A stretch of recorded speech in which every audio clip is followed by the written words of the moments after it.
Hi, hello guys, this is Vijay, chemist lecturer from Alibaug Junior College. As you know that we have started our NEET series. So based on that NEET chemistry, unit 2 atomic structure, we are discussing many more topics. And today we are going to discuss few topics from this chapter. Okay. Now let us discuss about some natural phenomena or the nature of the light or electromagnetic radiation. So in that we are going to discuss about few terms, and these terms we will discuss in detail. So before that, this dual behavior of electromagnetic radiation. So look at this picture, we can easily able to understand whether the light that has both the particle like property as well as wave like property. Okay. So now we are going to discuss about the nature of electromagnetic radiation. Okay. So if you talk about the earliest view of light due to the Newton, as recorded that the light as made up of some particles, the lights are made up of particles, and these particles we are supposed to call it as corpuscles. So corpuscles are the particles which is present in the light. Okay. Now the particle nature of the light that could explain some of the experimental fact as comparing to this, the reflection, refraction of light. So these are the few properties that we could learn from the particles nature of the light. However, it failed to explain about the phenomenon of interference and diffraction. So as comparing to this Newton's experiment of these light particles, so he could believe that the light is made up of particles called corpuscles, and these particles could able to show certain properties of the light. They are said to be reflection and refraction. Yes, but as comparing to this interference and diffraction, interference and diffraction. So these two properties, when comparing to these properties of light, these two properties are there that could failed as comparing to this particle nature of the light. But this was explained by Huygens. According to his theory, he proposed that the light is acting as a wave like character, wave like property. Okay, so that could help for the light for showing these two different properties, interference and diffraction. So as comparing to this both the theory, this theory could explain that the light is acting as a particle called as corpuscles, and that could form these two different properties like reflection and refraction. And comparing to his theory, the light is acting as a wave like property, that could help for the formation of this interference and diffraction. So this both theory could able to matches that the concept, the earlier we discussed about the concept of dual nature of the electromagnetic radiation. Okay. So dual nature of the electromagnetic radiation is nothing but the light or the electromagnetic radiation that would possesses two different properties, like they act as a particle as well as they act as a wave. Okay. So this is about the nature of the electromagnetic radiation. Okay. So now we are going to discuss about the electromagnetic radiation in the year 1870. Maxwell. Okay.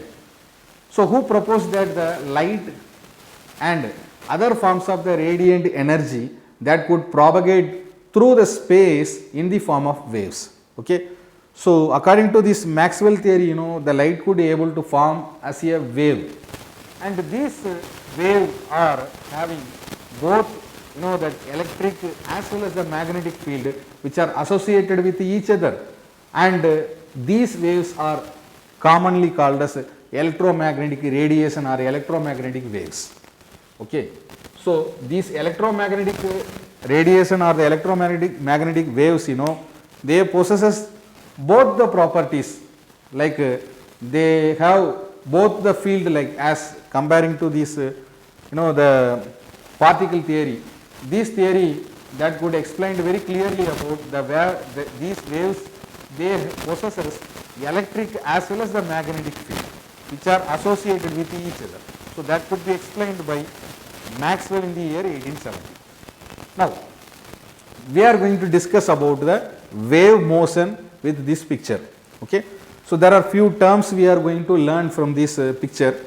So let us see one by one. So first, wave motion. Okay.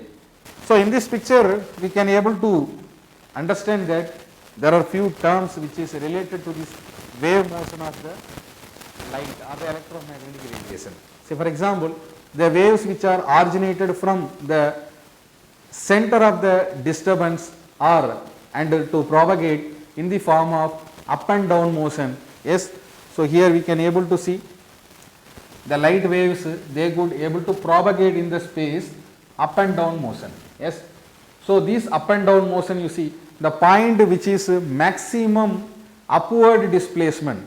So here there are two displacement we can able to see in this picture. The point which is maximum upward displacement. Yes. So this is said to be the term called crest. So crest is nothing but that is a point of maximum displacement of the wave. Similarly, the point which is maximum displacement towards the downward. So this is said to be trough. And crest and trough, if we can able to see for each waves, each consecutive waves, these crest and trough that should be continued. Okay. So the crest and the trough that leads to the formation of wave, and by this way the wave motion could be possible. It is very simple to understand the concept of Maxwell's theory of wave like property of the electromagnetic radiation or the light. Here the light rays that could able to propagate in the space by means of a wave formation, a wave format. And here the waves are moving upward and downward direction. That could show that there are two different displacement we can able to notice in the structure of this wave. Yes. So the point that is displacement maximum to the upwards, that is said to be crest, and the point that is displaced maximum to the downwards, that is called as trough. So both this crest and trough are consecutively can be seen for the wave motion. Okay. So apart from this, we are going to discuss about few properties of this wave motion. Okay. So now let us discuss about certain characteristic features of this wave motion. Okay. So one by one, first one is about wavelength, and second one is about frequency, and third one is about velocity, and fourth one is about amplitude. Okay. So now let us discuss one by one. First one is about wavelength. Okay. Wavelength, the distance that is between two adjacent crest or two adjacent trough, that is said to be a wavelength. Say for example, here we have one crest of the maximum displacement that can be seen here towards the upwards. Similarly, here one more displacement, maximum displacement can be seen towards the upward. So these both are said to be what? Crest. So the distance between these two crest, two consecutive crest, that is called as wavelength. Similarly, if you take one more trough here in this picture, like the maximum displacement towards the downward direction. So this is trough number 1. Similarly, we can see one more trough here, that is trough number 2. So the distance between these two consecutive trough are also called as what? The wavelength. Okay. So wavelength is nothing but the distance between two consecutive crest or two consecutive trough. So that is said to be wavelength. Okay, this wavelength is denoted with a symbol called a lambda. Okay, so lambda is the symbol we are using for denoting this wavelength, and it is denoted by the Greek letter, and this lambda is denoted by the Greek letter, and that is generally expressed in the terms of Armstrong units. You know, Armstrong units, we know that 10 to the power of minus 10 meter, yes, so Armstrong unit, and it can also be expressed as micron meter, as this also can be expressed in micron meter or micrometer, okay. So millimicron meter and also nanometer, you know, 10 to the power of minus 9 meter, nanometer, and also this could be expressed in picometer, okay. So these units are related to the SI unit of meter. So SI unit of meter we are using for this, you know, the distance between two consecutive crust or the two consecutive trough, that is called as wavelength. Let us talk about the second term called frequency. Okay. So frequency means what? As comparing to this, you know, the picture of this wave motion, what is the meaning of frequency? So frequency is nothing but the number of waves which is passing through a given point in 1 second. Okay. So here we could able to see the number of waves. Number of waves are there 1, 2, 3, 4. So number of waves that could passes through a given point in 1 second. In 1 second, how many number of waves which are passing through a particular point, that is considered to be frequency. So frequency, you know, normally we are using the letter V, and it is not considered to be, it is not to be pronounced as V, that is pronounced as nu. Okay. And this is also a Greek letter called nu. No, it looks like V, but we are going to pronounce it as nu.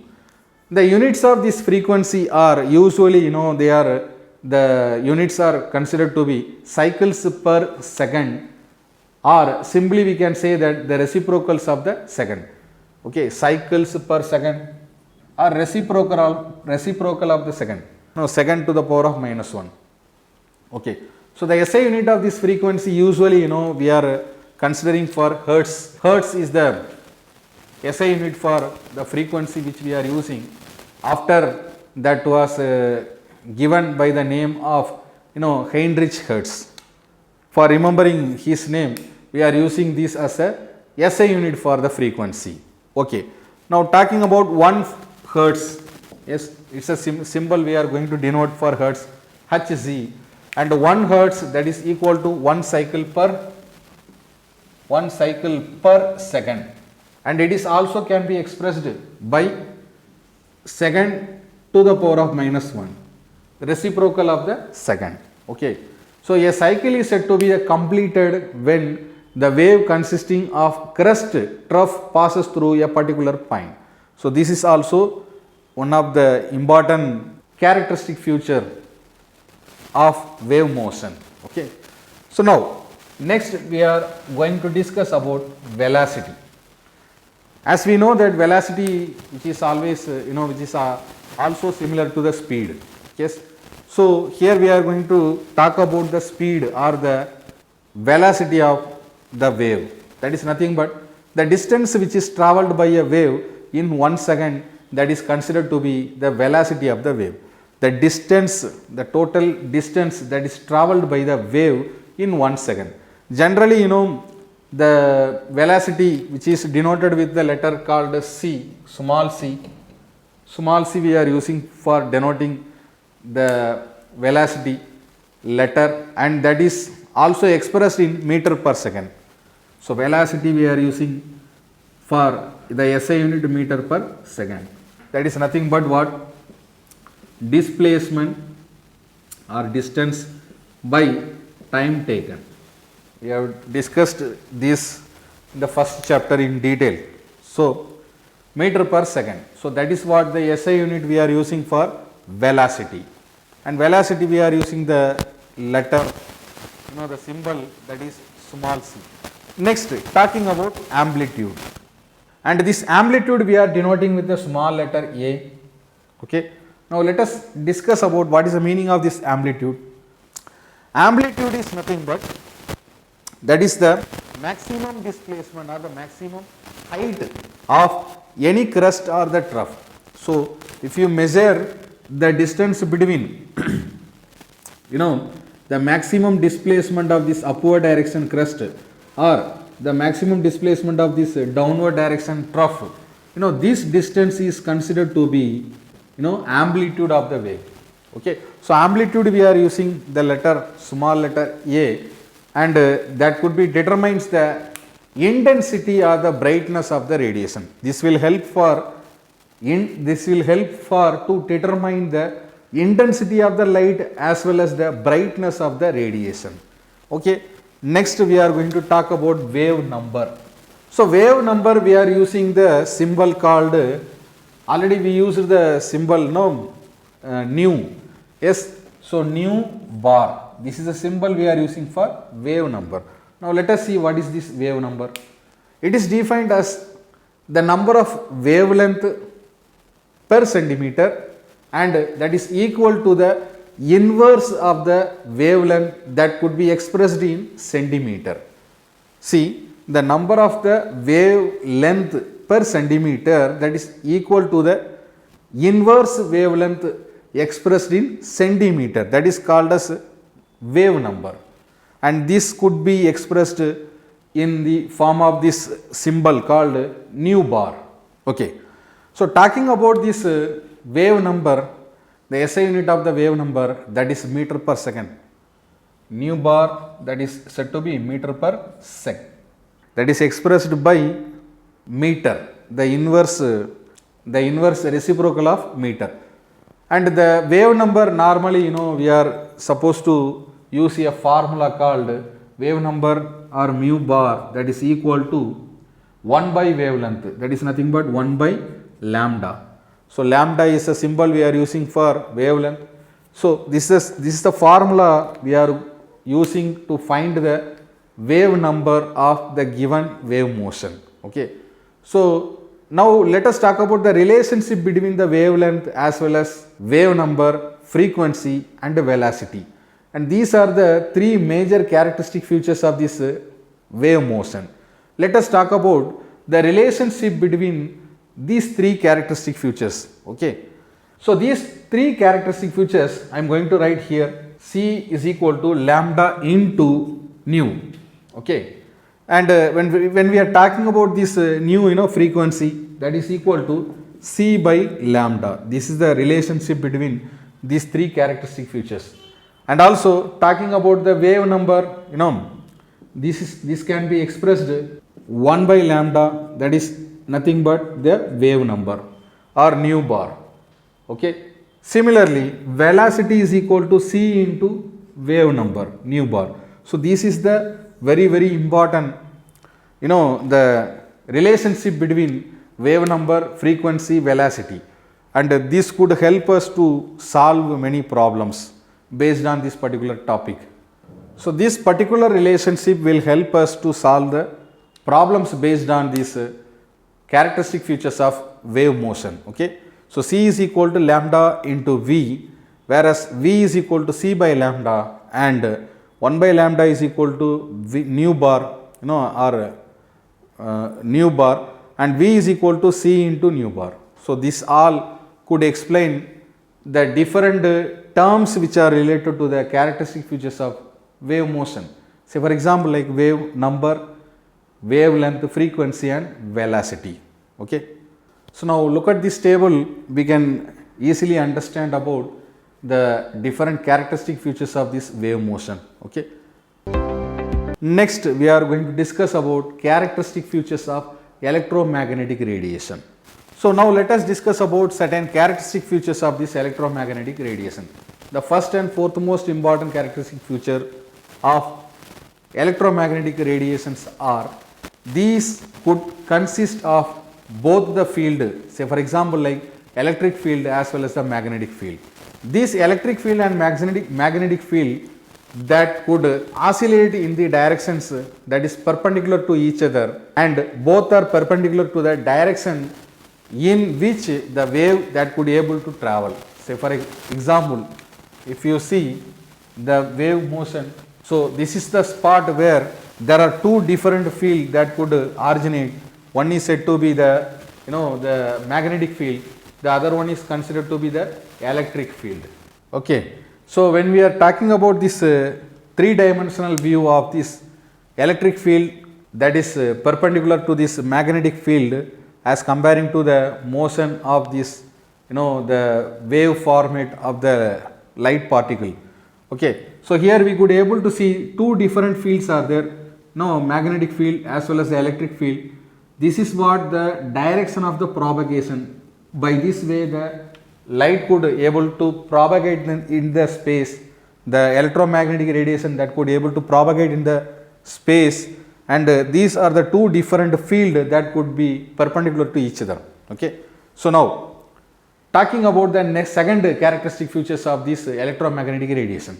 Okay. So now all the electromagnetic waves that could able to travel with the same speed, most of the electromagnetic waves that could able to travel in the same speed in the vacuum, I mean the empty space. The speed of all the types of this electromagnetic radiation, or the speed of this all the the properties of speed of all this electromagnetic radiation or the light that could be moving by the speed of 3 into 10 to the power of 8 meter per second, and this speed is said to be the speed of the light or speed of the electromagnetic radiation. Very, very important. So this is what 3 into 10 to the power of 8 meter per second. This is the speed of the light or speed of the electromagnetic radiation. This is what the second most characteristic features of this electromagnetic radiation. The third type of, the third point of this electromagnetic radiation characteristic feature, these electromagnetic radiation, they do not require for any medium for propagation. Say for example, these electromagnetic radiation, they does not require any medium, say for example like water or air, that could able to travel that could able to propagate in the direction where an empty space or in the vacuum. Okay. So these are the three major characteristic features of the electromagnetic radiation. Okay. So first one is talking about the electromagnetic radiation that could have both the electric field as well as the magnetic field, and that could be perpendicular to each other. And second one talking about mostly all the electromagnetic radiations, they have the similar speed as comparing to the propagation, 3 into 10 to the power of 8 meter per second. And number 3 that we are talking about the electromagnetic radiation, they do not require any medium that could able to propagate in the empty space or the vacuum. So now look at this different characteristic features of this electromagnetic radiation. We could able to easily understand about this, and also look at this picture that could help you to know in detail about the characteristic features of this electromagnetic radiation. So far we discussed a few topics from this unit 2 atomic structure, and this video we will continue with one more video. Until then, thank you guys.